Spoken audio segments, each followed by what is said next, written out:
क्या आप जानते हैं अमृत मिलने के बाद क्या हुआ? Welcome to the my channel. Vishnu की लीला, समुद्र मंथन से राहु केतु तक पूरी कहानी।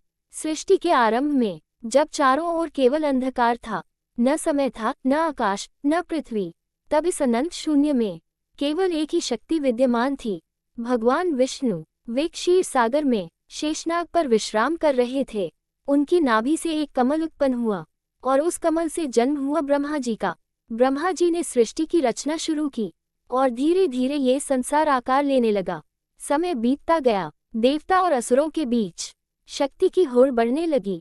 असुर बलशाली होते गए और देवता कमजोर पड़ने लगे। हार कर सभी देवता भगवान विष्णु की शरण में गए। तब भगवान विष्णु ने कहा, इस समस्या का समाधान है अमृत। अगर अमृत मिल जाए तो देवता अमर हो जाएंगे। लेकिन अमृत प्राप्त करना आसान नहीं था। इसके लिए करना था महान समुद्र मंथन। देव और असुरों ने मिलकर इस कार्य को करने का निश्चय किया। मंद्राचल पर्वत को बनाया गया मंथन दंड और वासुकी नाग को बनाया गया रस्सी। जैसे ही मंथन शुरू हुआ, मंद्राचल पर्वत समुद्र में डूबने लगा।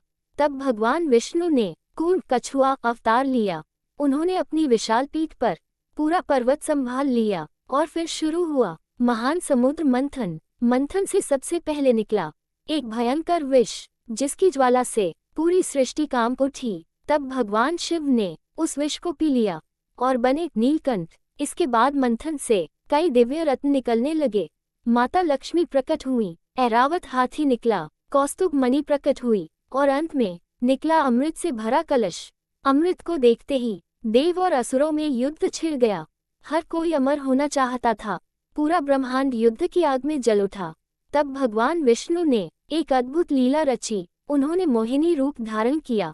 उनके रूप और सौंदर्य को देखकर देव और असुर दोनों मोहित हो गए।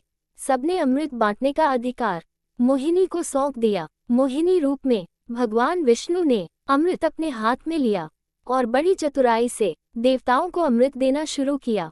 असुर उनकी बातों में उलझे रहे और देखते ही रह गए। लेकिन तभी एक असुर चुपके से देवता बनकर बैठ गया। उसका नाम था राहु। जैसे ही उसने अमृत पिया, भगवान विष्णु ने उसे पहचान लिया और तुरंत अपने सुदर्शन चक्र से उसका सिर धड़ से अलग कर दिया। लेकिन अमृत उसके गले से नीचे जा चुका था, इसलिए वह अमर हो गया।